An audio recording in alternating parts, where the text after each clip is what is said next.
Salut tout le monde, j'espère que vous allez bien. Bienvenue sur ma chaîne, c'est l'heure du point marché hebdo. Nous sommes le vendredi 24 juin et nous allons analyser ce que nous dit le marché crypto et actions. Donc au sommaire, analyse technique du Bitcoin et Ethereum, du fondamental avec des datas de Glassnode et je ferai un point aussi sur les indices boursiers.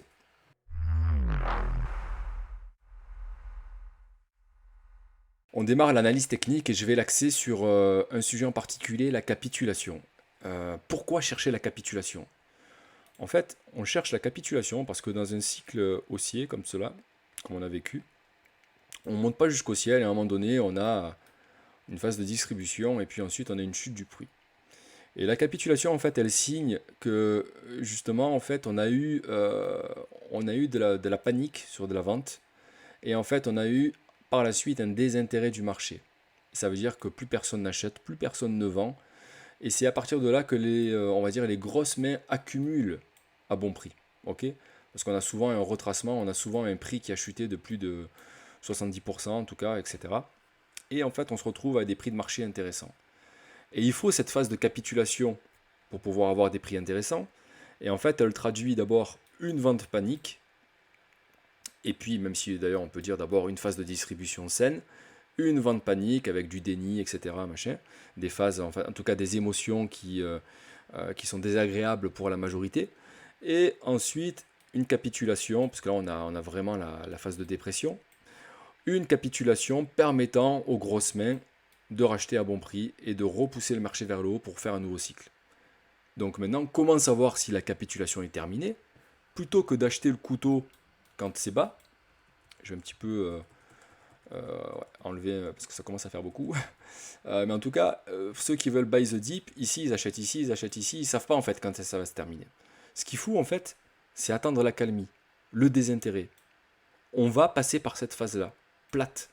Et en plus, euh, l'avantage c'est qu'on est sûr qu'au niveau de la baisse, on va pas se reprendre encore des moins 70, des moins 50%. On peut avoir encore des petites chutes, mais en tout cas, en général, la volatilité pardon, ayant baissé, on a des, comment dire, des variations de cours qui sont très très faibles.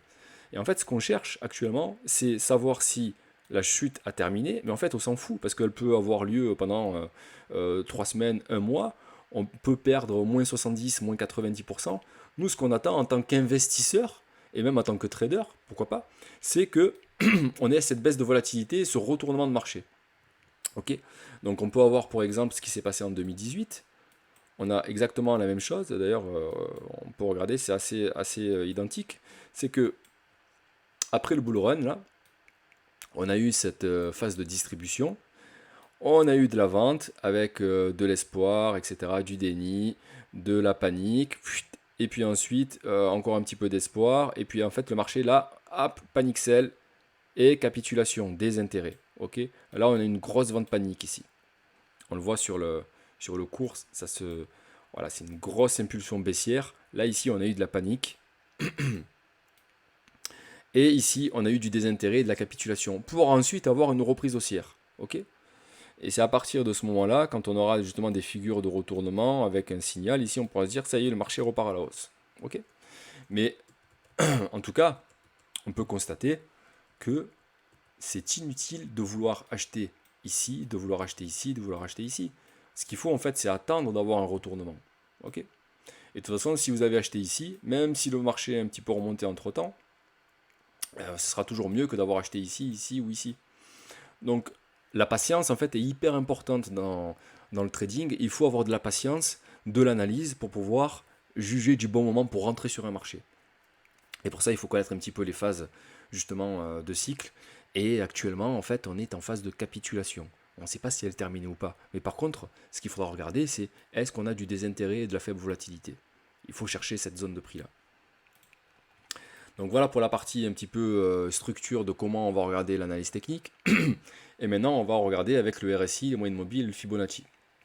Donc, le RSI, qu'est-ce qu'il nous dit? Le RSI il nous dit que, et d'ailleurs on va se mettre en weekly, c'est un peu plus pertinent au début, c'est qu'actuellement on est toujours en zone de survente. Donc ça veut dire pression vendeuse forte. Donc ici, ça ne nous dit pas qu'on va rester justement sur ce support de l'ancien ATH, là qu'on est actuellement. Il est possible qu'on baisse encore. Même si en daily, on s'aperçoit que voilà, on s'est un petit peu calmé, on a les acheteurs qui commencent un peu à se réveiller, on peut potentiellement tenter un range voilà, court terme entre le haut et le bas de range ici. Et ça peut être aussi cette phase-là justement de capitulation. On peut avoir eu la capitulation ici et le désintérêt qui se matérialise ici. C'est possible. Mais on n'en sait rien pour l'instant, donc on attend. Donc là pour le RSI, et d'ailleurs, en fait, cette phase-là de zone de survente, le seul moment où on l'a eu, je l'ai entouré ici, c'est au moment où vous verrez, en 2018, on a bien eu cette capitulation. Ok. Donc en fait, hop, je vais un petit peu balayer. Voilà. Ici, la zone de survente, elle a été au niveau de la capitulation. Donc ça, c'est intéressant. Effectivement, on a encore un signal qui peut nous dire, effectivement, on est proche de cette fin de capitulation. Ça ne veut pas dire qu'on a terminé, mais en tout cas, on y est proche. Au niveau voilà, du RSI, voilà ce qu'on peut en dire. On est en train de toucher le bon bout. Côté moyenne mobile. Côté moyenne mobile, on va regarder. Je vais d'abord un petit peu épurer le graphique. Voilà. Côté moyenne mobile, si on regarde la moyenne mobile exponentielle, on est sur un signal où on a eu un cross bearish, donc ça c'est intéressant, ça veut dire qu'on est revenu sur des prix de marché et qu'on pourrait maintenant commencer à osciller autour de cette moyenne mobile. Et ça aussi, vous allez voir, ça signera justement cette faible volatilité avec de faibles oscillations et justement la moyenne mobile ici, je vais la mettre ici, elle peut continuer à faire ça. Ok. Donc là aussi, on est peut-être dans cette phase de désintérêt, de fin de capitulation et d'oscillation autour de cette moyenne mobile. Ok. Donc ça, c'est intéressant. Moyenne mobile, on est bon, on est sur des zones de prix cohérentes. Donc patience également sur la structure autour de cette moyenne mobile. Et puis le dernier élément, c'est le Fibonacci. Fibonacci, il nous dit quoi? Il nous dit que si on regarde le dernier grand mouvement depuis le Covid, le retracement actuel, et on l'a vu à la mèche, ça c'est hyper intéressant, c'est que si on se positionne sur le Fibo à 78,6, hop, on est venu à la mèche toucher les 78,6, très précisément. Voilà encore les chiffres clés, comment on peut s'en servir. Rappelez-vous, en tout cas pour ceux qui le savent déjà, entre 61,8 et 78,6, c'est une phase d'accumulation. Ça veut dire que c'est ici qu'on achète, c'est pas ici qu'on vend. Ici, on commence à acheter. Ça ne veut pas dire qu'on ne peut pas aller plus bas. On peut aller jusqu'à 86, 90% de retracement. Mais en tout cas, à partir de 61,8% de Fibonacci, on rentre dans une phase d'accumulation. Donc, si on voit dans les prochains jours encore une baisse de volatilité avec le prix qui fait ça, on sera potentiellement aussi dans le bottom. Ok. En tout cas, on est déjà dans des très bons prix pour l'achat. Pour commencer à faire du DCA, je peux commencer à conseiller de mettre un petit peu quelques pièces sur le Bitcoin pour de l'investissement long terme. Donc voilà pour la partie analyse technique sur Bitcoin. On va passer aux contrats dérivés.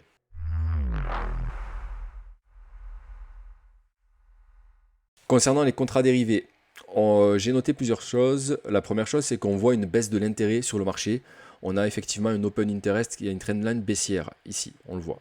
Donc ça, c'est déjà un élément, ce qui permet potentiellement de dire qu'on est dans des phases de capitulation.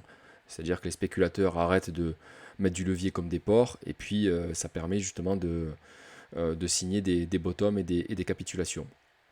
Petite parenthèse, pour ceux qui tradent Binance en France sur les contrats futurs, il y a eu un communiqué qui dit que justement, je crois qu'à partir du mois d'août, on n'aura plus la possibilité de faire des trades futurs sur Binance. Donc commencez à sortir votre capital de Binance Future pour pouvoir aller trader ailleurs si c'est votre souhait. En tout cas, voilà, vous pouvez toujours acheter sur le spot, mais par contre, Binance Future en France, c'est terminé dès le mois d'août.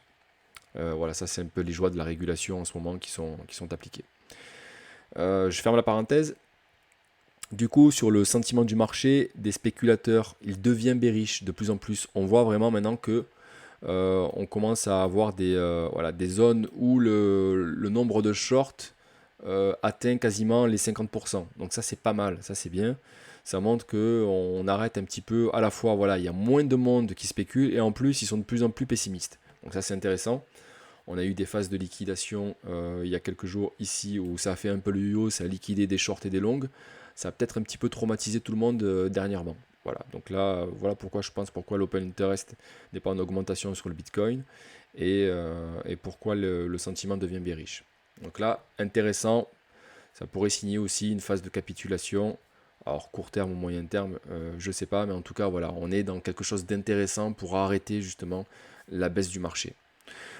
Au pire des cas, en tout cas, ce que cela pourrait permettre, c'est un short squeeze à minima, c'est-à-dire un retracement du prix à la hausse, histoire d'aller liquider les shorts, et puis après replonger vers le bas si c'est le souhait du marché. Mais en tout cas, voilà, on peut constater que la pression exercée par les contrats dérivés est de moins en moins forte justement pour liquider à la baisse. Et côté Ethereum, je voulais vous le montrer, c'est intéressant parce que c'est un petit peu l'inverse au niveau de l'open interest. On a une augmentation de l'open interest, donc ça c'est intéressant.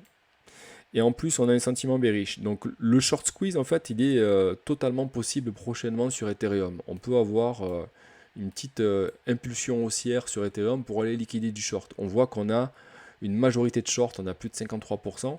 Donc là, c'est pas mal. C'est pas mal du tout pour avoir un short squeeze. On pourrait l'avoir sur Ethereum et pas sur Bitcoin. C'est voilà, c'est quelque chose qui peut se passer. Donc voilà pour la partie contrat dérivé.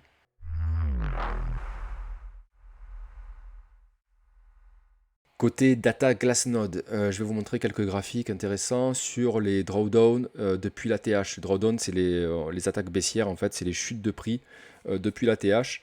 Et Glassnode aime bien constater ce qui s'est passé dans le passé pour voir un petit peu le présent et voir des corrélations.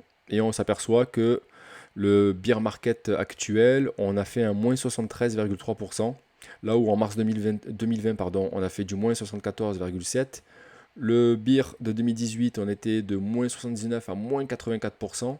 Et celui de 2015, on a fait du moins 75 à moins 80, avec un max à moins 83,8%. Donc on rentre dans des stats assez importantes en termes de correction et de correction de marché. On voit par ailleurs les dates. Donc on est resté justement sur une baisse du cours pendant 410 jours en 2015. 362 jours en 2018, 260 jours en 2020. Et là, actuellement, alors si justement on ne prend pas en compte l'impulsion de novembre 2021, ça fait 435 jours que le marché a fait de plus haut. Et si on prend vraiment le top de novembre 2021, on est à 227 jours de baisse. Donc voilà, on commence à rentrer dans des statistiques intéressantes en termes de pression baissière, de capitulation. Donc voilà, ce sont des éléments intéressants et qui permettent justement de se poser sur des capitulations et des bottoms. Autre graphique hyper intéressant sur cette capitulation en cours, c'est les 3 jours consécutifs avec cette perte sur la vente de Bitcoin à plus de 2,4 milliards, donc avec un total de 7,3 milliards de ventes à perte ces derniers jours de manière consécutive. Et on voit que c'est sur le graphique, c'est en rose un petit peu fuchsia. On voit que voilà, c'est du jamais vu actuellement. On est sur des ATH de perte en termes de vente sur le Bitcoin. Autre graphique dans la même veine concernant ceux qui sont en profit et la supply. Donc on s'aperçoit ici qu'on a une volatilité avec le pourcentage en profit et là le prix en logarithmique. Et actuellement on a 50% de la supply qui est en profit. Et ce qu'on peut regarder sur les autres bull market et bear market, c'est qu'on a réussi à atteindre quasiment un peu moins de 40% de la supply en bear market sur 2015-2016. Et on était à quasiment 40% également sur 2019 et 2020. Donc voilà, on est en train de toucher des plus bas concernant la masse en fait des détenteurs de Bitcoin en profit. Et ça également, c'est quelque chose d'intéressant aussi à analyser. Et le dernier graphique concernant les mineurs qui se mettent aussi à vendre, est-ce que c'est un signe de capitulation? En tout cas, on peut s'apercevoir qu'ils avaient une détention qui avoisinait les 60 000 bitcoins et actuellement on est redescendu à des niveaux qui s'approchent des 50 000 bitcoins. Donc capitulation aussi en cours au niveau des mineurs. Est-ce qu'on va avoir encore des vagues baissières? En tout cas, ils arrivent à faire bouger le marché avec leur vente de bitcoin. Donc attention aux mineurs, ce sont des acteurs majeurs au niveau justement du prix du marché et de son évolution dans les jours et semaines à venir.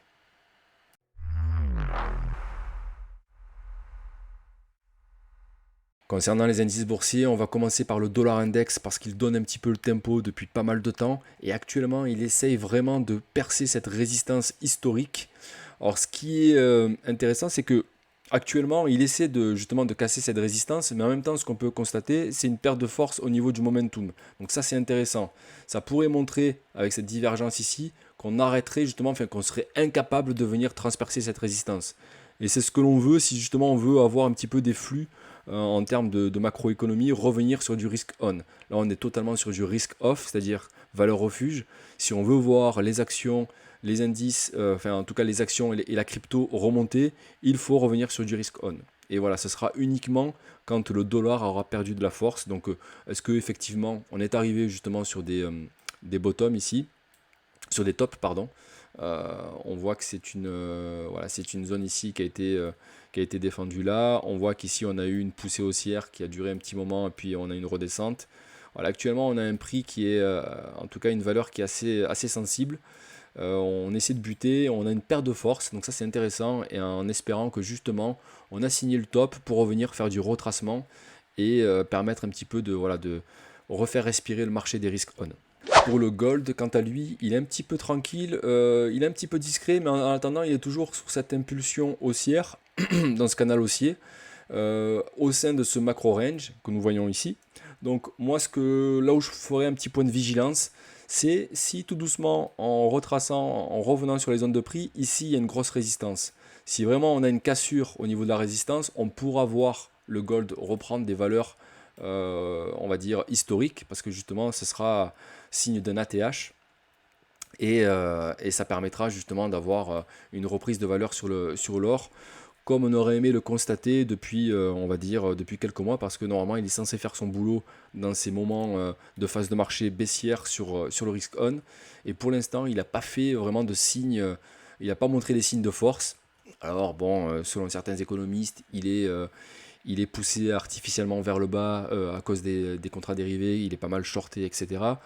En tout cas, voilà, il y a plein de sujets là-dessus hyper intéressants, mais très compliqué de donner vraiment son avis là-dessus. En tout cas, il est possible qu'il fasse tranquillement son boulot venant en haut de range. Et là, par contre, on s'attardera un petit peu sur comment se positionner au niveau du haut de range de ce gold. Et concernant le S&P 500, on est toujours sur le canal baissier qu'on a construit depuis un petit moment et qui fait toujours son effet sur les bas de canal et hauts de canal. Ce qui m'alerte un petit peu, c'est que effectivement, depuis quelques jours, on a cassé le premier arrêt de Fibonacci sur le mouvement du Covid là. Donc ça, c'est pas terrible, c'est plutôt bearish. Et ça va bien un peu avec la macroéconomie actuelle, la hausse des taux, l'inflation, etc. Donc bon, ce serait pas étonnant qu'on se retrouve sur ces zones de prix là prochainement entre les 3200 et les 2700 points. Donc voilà, je pense que c'est plutôt du short ici qu'il faut faire sur S&P et continuer voilà, sur des mouvements. Alors ce que je peux conseiller à la limite, c'est juste attendre que le cours remonte un petit peu et arriver dans des niveaux là, de résistance. Pourquoi pas faire un short ici. Voilà. Et aller voir des targets justement de 61,8, 78,6 de retracement avec un risk reward intéressant. Là, on a un beau risk reward de 4.3, à peu près fait à la louche, mais voilà, on peut avoir des targets assez intéressantes là prochainement sur le S&P si on veut faire du short sur cet indice. Et voilà pour cette vidéo, j'espère que cela vous aura plu. Mettez en commentaire un petit peu des suggestions sur des analyses d'indices ou de crypto, je le ferai avec plaisir.